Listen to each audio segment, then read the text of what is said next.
Bismillahirrahmanirrahim. Assalamualaikum warahmatullahi wabarakatuh. So now we will discuss about control system. Sekarang kita akan bincangkan tentang sistem kawalan. What is a control system? How many types it has? And several examples about the control system. Okay, kita tengok apa jawapan student dalam soalan yang saya dah beri ni. Right. Kuzik Bali. 4 types. Diagnostic system, boundary system, interactive system, belief system. Okay, ni jenis-jenis. Okay, yang jenis yang ni adalah jenis dari segi functionalities dia. Okay, bukan ni yang saya cari. Saya cari ni dari segi dia punya kriteria dia. Sifat dia ada beberapa jenis. Hafiz Razak pun sama juga. Diagnostic, interactive, belief system, boundary system. Ni function dia. Muhammad Fadil, control system used in traffic light. Example, first type is input timer used to rotate the light green, yellow and red. Okay, good. Akis, 4 types. Belief, boundary, diagnostic, interactive system. Okay, pun bukan jawapan yang saya cari. Shanana, 3, 4, 5. 4 types of control system. Belief, boundary, diagnostic, interactive. Okay. Christina Hisham,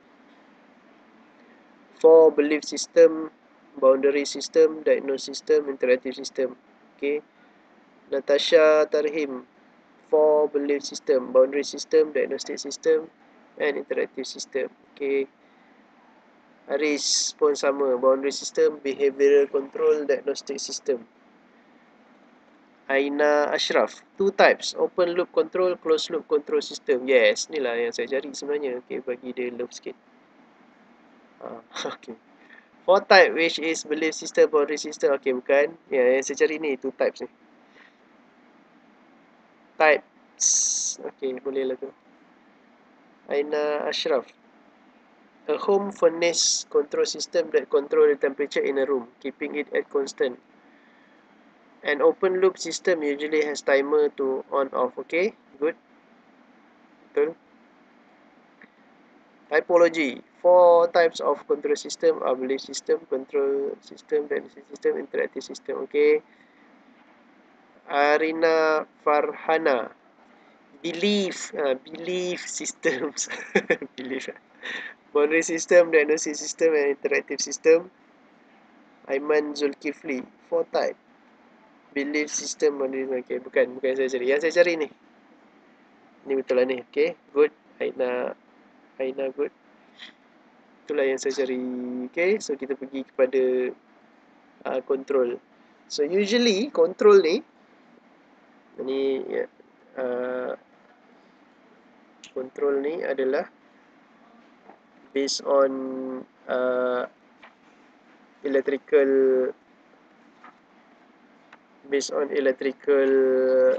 signal lah, control. Okay, ni kita masuk dalam slide kita.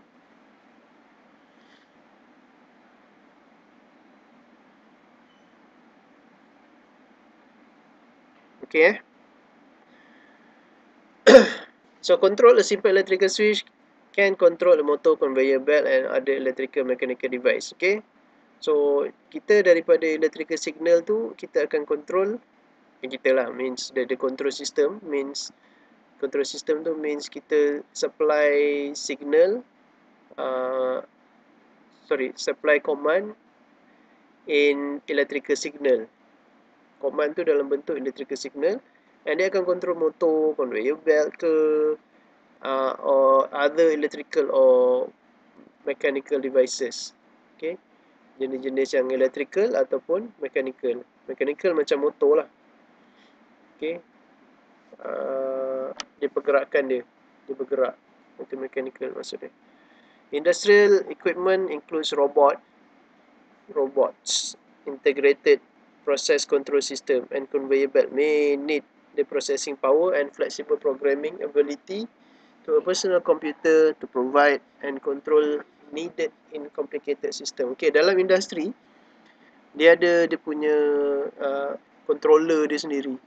So kalau awak pergi industri, pergi mana-mana kilang ke, usually dia akan guna PLC yang kita panggil PLC, iaitu Programmable Logic Controller. Okay, kita boleh katakan jugalah dia dalam kumpulan komputer jugalah. Tapi it's not actually a computer. Dia ada lain sikit lah. Dia lebih dekat dengan microcontroller daripada microcomputer. Tapi it works as the same thing lah. Function dia lebih kurang sama dia. Okay. Dan sekarang ni pun kebanyakan orang dah tukar kepada computerized sebab yang kita panggil industri 4.0 tu, revolusi industri 4.0 tu menyebabkan orang lebih berminat dengan komputer lah, computerized. Okay, sebab dia lebih mudah dapatkan data, lebih mudah analisis, lebih mudah untuk remote control and data acquisition remotely. IoT tu lah. Kalau belajar IoT tu, itulah dia. Okay, so types of control system ada dua je. Betul lah yang kawan awak jawab tadi tu. Siapa tadi jawab? Saya tak ingat. Tadilah yang tadi tu jawab tu. Open loop and closed loop. Okay, open loop ni maksudnya dia direct control. Okay, contoh kat sini, dia bagi contoh kat sini is time keeping ability of a computer to turn on the light. Okay, dia nak on lampu pukul 8 malam setiap malam. Pukul 8 setiap malam.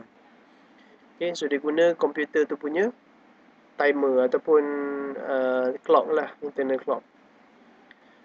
Okay, so ni contoh dia, lukisan dia, a sample of. So kalau example susah nak terangkan, lukis je lah kan. Biasanya sekarang pun kita susah nak terangkan, lukis boleh lukis. Lukis lah. Okay. So maksudnya kat sini komputer ni akan bagi signal on lampu. Pukul 8 on lampu, pukul 8 malam. Pukul 7 pagi off lampu, macam tu. Tu direct control. So ni kita panggil open loop, one way. One way tu kira open loop. Okay, kelebihan dia adalah easy revision, mudah. Limitation dia adalah ni boleh baca, ni kita boleh baca kemudian lah ni. Tapi secara generalnya limitation dia, kita tak tahu dia betul-betul gelap ke sebelum dia hidupkan lampu. Sebab kadang-kadang sebab hujan ke, sebab mendung ke, dia akan jadi cuaca akan jadi gelap. So walaupun dah gelap tapi belum pukul 8, dia still takkan on lampu. Tu kelemahan dia lah. Okay, ataupun satu lagi adalah dia the second point kat sini adalah dia hantar signal pukul 8 malam on lampu, tapi sebenarnya lampu tu tak on, lampu tu rosak, tapi dia tak tahu ataupun komputer tu tak detect sebab kita tak ada yang kita panggil loopback. Okay, feedback, sorry. Kita tak panggil feedback lah. Kita tak dapat feedback balik daripada sistem yang kita control tu. Okay, this one what we call open loop. So mana-mana sistem yang one way, maksudnya awak terus hantar, contoh macam saya kata tadi kan, washing machine. Okay, washing machine adalah open loop, contoh open loop. Sebab apa? Sebab bila awak masukkan baju basuh, dia akan basuh ikut timer. Ikut timer awak set lah. Okay, tapi habis timer tu, awak keluarkan baju, belum tentu bersih. Belum tentu bersih baju tu. Kan, awak masukkan timer katakan setengah jam, tapi sebenarnya kotor tu masih ada lagi kotoran dia tu. Sebab dia tak ada sensor untuk detect baju tu kotor ke atau bersih. So, washing machine is an example of open loop system lah, open loop control system. Okay, right. The next one is closed loop. Closed loop ni maksudnya dia ada feedback. Feedback ni maksudnya two way lah, patah balik. Okay, ni contoh feedback lah. So kita ada sensor. So komputer akan hantar arahan, hantar command on lampu. Bila sensor ni detect, ni sensor ni detect gelap. So belum pukul 8 pun, even before 8 PM, let's say there's a thunderstorm, kadang-kadang ada ribut peti. So gelap lah. Bila keadaan cuaca gelap, light sensor akan detect darkness, bukan detect darkness, low light lah, low light, bukan detect darkness pun. Dia detect low light. So bila light tu rendah, dia akan hantar signal kepada komputer. Komputer ni bukan, tak adalah seketul komputer kan. Biasa kita guna microcontroller ataupun Raspberry Pi lah. Raspberry Pi kan kecil je sebenarnya. Okay, komputer ni akan hantar command untuk on lampu. Okay, boleh. Ataupun let's say komputer ni hantar command on lampu tapi lampu ni tak hidup lagi. Belum hidup lagi. Sensor detect lampu tak hidup. Dia bagi tahu balik komputer, okay, lampu tak hidup. So komputer hantar semula command untuk on the light. Okay. Right. So itu adalah perbezaan antara open loop and closed loop. So there's two types of control system in general that are open loop and closed loop. So beza open loop dengan closed loop yang kita dah bincangkan tadi. Right? Boleh. Itu saja untuk that's all for control system. Thank you.